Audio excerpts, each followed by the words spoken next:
Go shokai itadaki honto ni kansha shitemasu arigato. Minasan konnichiwa. Chad Griffin to moshimasu. Yoroshiku onegai shimasu.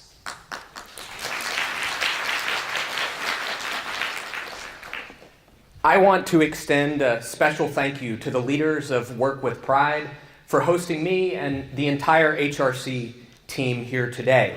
It's a true honor to be with you for this gathering. To the business leaders here today who work tirelessly alongside the LGBTQ community towards full equality, thank you for your commitment and for your vision. To the LGBTQ advocates in the room who've helped to build progress for decades, piece by piece, step by step, thank you for your tireless commitment. On behalf of the Human Rights Campaign and our 3 million members, I'm here today as your partner in this work. Based on my Japanese, or lack thereof, you might have noticed 2 things. It's not my first time in Japan, but it's been a really long time since I was last here.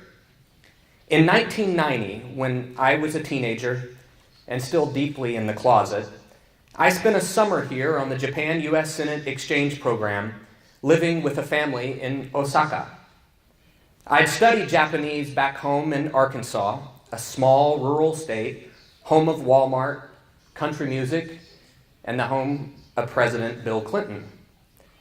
When I finally got to Osaka after the longest journey that I'd ever taken at that point in my life, I remember being overwhelmed. Everything felt so new and so different. Yet when I finally met my host family, their hospitality and their kindness was humbling and familiar. It reminded me of being back home. They barely knew anything about me, but they welcomed me into their family as one of their own. I've never forgotten that experience. In fact, in a way, it's exactly what I'm here to talk to you about today. If you're here in this room, it's because each of you has the personal and the individual power to change LGBTQ people's lives for the better, to even save lives. Some might be skeptical of a broad, bold statement like that, but it's really true. By speaking up in your organizations and in your companies, by supporting someone who's coming out, by treating others as you wish to be treated yourself, your actions can truly change everything. Progress for LGBTQ people here in Japan and around the globe has moved forward for exactly one reason. Individuals showing that same kindness, that same hospitality, and that same understanding that I experienced 27 years ago in Osaka. Equality is often depicted as being about changing laws and changing society. And it's about that. But really, at the basis of this work, it's about changing hearts and changing minds. Today, I want to talk a little bit about how all of us in this room can recommit to that work. When I visited Osaka as a teenager, I didn't know a single gay person at home in Arkansas or here in Japan. What's different now? Well, 27 years later, marriage equality has come to 23 countries around the globe, and maybe Japan could be number 24. In the arts and in the sciences, popular culture, sports, and business, LGBTQ trailblazers are household names. People like Ellen DeGeneres, Tim Cook, George Takei, Martina Navratilova, and Laverne Cox have given today's LGBTQ youth in the United States and around the globe role models to look up to. But long before any of that, it took regular people showing exceptional courage by standing up and by coming out, in school, in their communities, and at work. For decades, LGBTQ people risked everything because they knew that living openly was important not just for them, but important for those who will come after them. Why? Well, the research is very clear. When you know an LGBTQ person. It's a lot harder to hurt them. It's a lot harder to seek to discriminate against them. It's a lot harder to believe that they should be treated as second-class citizens. And for the vast majority of people who simply want to treat others with respect and kindness, when someone that you know comes out, it's an opportunity to learn and to grow and to change. Last night, I met Hiroki Inaba from Goldman Sachs Japan. Mr. Inaba is a vice president in the legal department there, and he came out as gay a couple of years ago. Actually, it was his boss who helped him find the courage to take that step. His supervisor, Naosuke Fujita, a senior executive at Goldman Sachs Japan, who I also got to meet last night, is the very definition of a great ally. In addition to encouraging Mr. Inaba to come out, Mr. Fujita has been a visible and a supportive advocate for equality in the workplace. He even put a sticker of the logo for the Goldman Sachs LGBTQ Employee Resource Group front and center on his phone. If you try to thank Mr. Fujita, as I did last night, for his supportive leadership, he doesn't accept the praise. He recently said, and I quote, "I didn't think the steps that I took were big enough to allow Inaba to come out. I was just doing my job. But it surprised me that it had such impact." Mr. Fujita is an example of the power that individuals have to change lives for the better. Power that each and every one of you in this room holds. And make no mistake, by taking the steps that he did, Mr. Fujita wasn't just being a good ally, he was being a good manager. At HRC, we conducted a comprehensive survey of American employers and their employees. And we found that keeping employees in the closet has incredibly high costs for businesses. More than a third of LGBTQ workers reported feeling forced to lie about their personal lives at the workplace. As a result, 3 in 10, 30%, felt unhappy, depressed, and distracted on the job. Many resorted to looking for other work. Many others avoided working with certain clients, and others avoided workplace social events. Lost productivity adds up. It means worse service for your customers, and it means diminished morale for your workforce. Just a few small changes can unlock incredible potential and great opportunity, and perhaps most important, can actually save lives. A more engaged workforce is just the beginning. Today's consumers are increasingly seeking brands that reflect their values. In the United States, the estimated purchasing power of the LGBTQ community is $917 billion US. In Japan, it's more than $200 billion. And globally, LGBTQ buying power is estimated to be in the trillions of dollars. Even small changes can go a long ways. Japan Airlines, for instance, now permits same-sex couples to share frequent flyer miles. That's a great way to treat customers with equal respect and dignity, and also build brand loyalty. It also creates a race to the top. For 15 years, the Human Rights Campaign has rated businesses on their inclusive workplace policies through our Corporate Equality Index. Today, that index is the gold standard for business leaders in the United States and increasingly with their colleagues around the world. In 2002, only 13 companies scored a perfect 100 on that index. This year, 515 companies scored a perfect 100. Every year, companies compete to have the biggest impact, and recently that competition has spread across the globe. 2 years ago, we began requiring that all top-rated businesses included in the Corporate Equality Index to expand their LGBT protections must expand them for their global operations as well in order to score a perfect 100. Hundreds of multinational employers answered that call, including many of you that are represented in the room today. Deutsche Bank, EY, IBM, and others all work with us to ensure their commitment to inclusion is felt from Mexico City to New York to Tokyo. When I stood on a stage during the World Economic Forum's annual meeting in Davos with Beth Brooke, Global Vice Chair for Public Policy at EY, and renowned scholar that I know many here in the room know, Kenji Yoshino, we resolved that LGBTQ inclusion across the global private sector is not just good for business. In today's and most importantly, in tomorrow's economy, it's absolutely essential.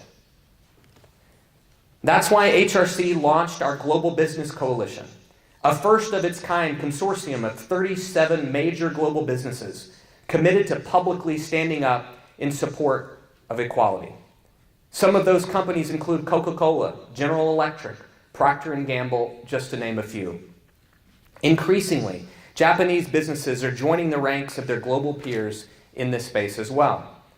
Last year, Panasonic and Sony announced that they would provide equal partnership benefits to their LGBTQ employees. And this year, based on the HRC Foundation's Corporate Equality Index, the Japanese Business Foundation announced new guidelines for LGBTQ equality in the workplace. Work with Pride first came to us at HRC with a vision of extending the key framework of the CEI to Japan, and you've already seen real success. We're looking forward to expanding this relationship even further in order to enhance our progress and grow our collective impact. Through this partnership, we will identify key opportunities across Japanese employers, create new resources and new benchmarks, and help these leading businesses advance our shared vision for workplace diversity and inclusion worldwide. We know from experience that these partnerships can have deep, lasting human impact. And we know it works because we've already made great strides in Latin America, including a full CEI pilot project in Mexico that's transforming major employees like Pemex. We're thrilled to be expanding the global map for equality because an LGBTQ worker here in Tokyo or anywhere across this country is just as worthy of fairness on the job as any other employee around the globe. After all, this isn't about just dollars and cents and profit and growth. It's about that, but it's also so much more. Mr. Fujita of Goldman Sachs supported his colleague because he was part of their team. He was a friend. He was a colleague.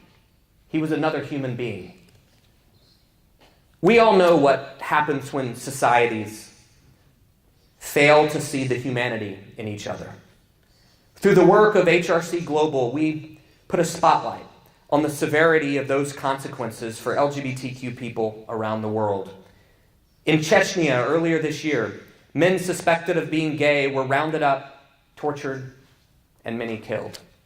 In Bangladesh, 28 men at a private gathering were arrested and then outed in the media, putting their lives at risk. 2 men accused of being gay were publicly and brutally caned in Indonesia.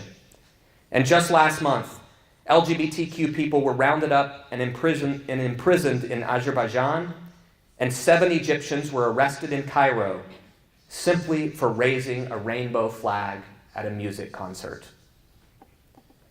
In at least 72 countries, LGBTQ people risk being rounded up and arrested because their very identity is against the law. In as many as 10 countries, it's punishable by death. And in the United States, 21 transgender people, mostly trans women of color, have been murdered this year alone. Make no mistake, in the United States of America, especially with our current president and this administration, we have a very long ways to go. That's precisely why, as individuals, our responsibility is so great. If you're in this room today, you're already a champion for equality. But just because we're all comfortable, just because we all feel good about our values and about what we're all doing, It doesn't mean that we can slow down or that we can stop our work in building a better world.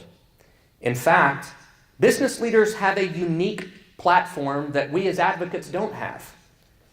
Every country on the planet seeks investments and seeks jobs from the companies that you represent.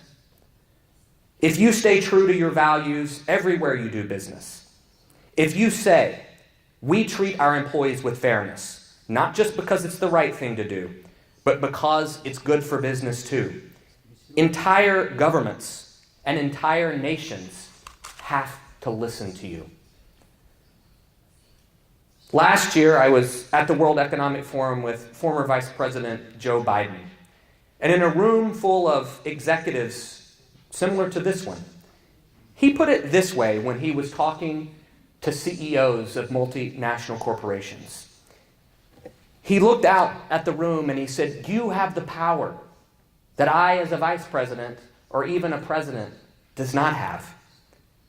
And he said, and I quote, "When you speak up, you change the terms of the debate. You actually put governments and government leaders on notice," he said. Wow, do we miss having the leadership of that vice president. When you have that kind of power, when you know that you can change someone's lives, we have a moral obligation to stand up and to do something. Think about your colleague or employee that may not know they have a supportive person in the workplace to talk to. Think about the young person in your community who may be suffering in silence with no LGBTQ people to look up to. In 2017, no one should have to get into bed at night, stare at the ceiling, and fear the potential doom of the next day. When I said goodbye to Osaka and to Japan all those years ago, I didn't know when or if I'd be back. To be honest, as I got older, I didn't know what the future held for someone like me. I didn't know then that someday a gay man, Tim Cook, would lead one of the largest companies in the world. Or that huge rooms like this would one day be filled with business leaders committed to diversity and inclusion for LGBTQ people. All I knew was that a lot of things would have to change, and a lot of people would have to stand up to change them in order for LGBTQ people to achieve our full potential. Today, it's a great honor for me to be back here in Japan in this role. I'm proud to advocate for LGBTQ people, particularly closeted young people like I once was, still unsure of what the future holds for them. But what was true back then is still true today. A lot of things still have to change. And we still need a lot of good, decent, committed people to change things. I'm reminded of the words of another one-time visitor to Osaka, a much better speaker than I am, Robert F. Kennedy. As you probably know, he was the brother of President John F. Kennedy. He served as our Attorney General. He was the uncle of America's recent ambassador to Japan, Ambassador Caroline Kennedy. But most of all, he was an individual who stood up for those with no voice.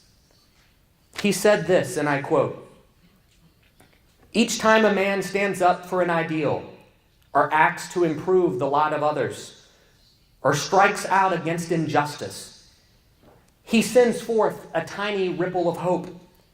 Those ripples build a current which can sweep down the mightiest walls of oppression." Thank you all for being that ripple of hope. Thank you for standing up for your colleagues, your employees, your friends, your neighbors, your family, and for many in your companies and in your worlds and communities that you might never meet. Thank you for advancing the policies that will change lives. And thank you for speaking up to defend those with the courage to live openly. Please continue that work with a great sense of urgency. Double down and do more than you've ever done before. At the Human Rights Campaign, it's our honor to lend our hand and to be your partners in those efforts, because through your individual actions, you're truly changing the world for the better. Arigatou gozaimasu.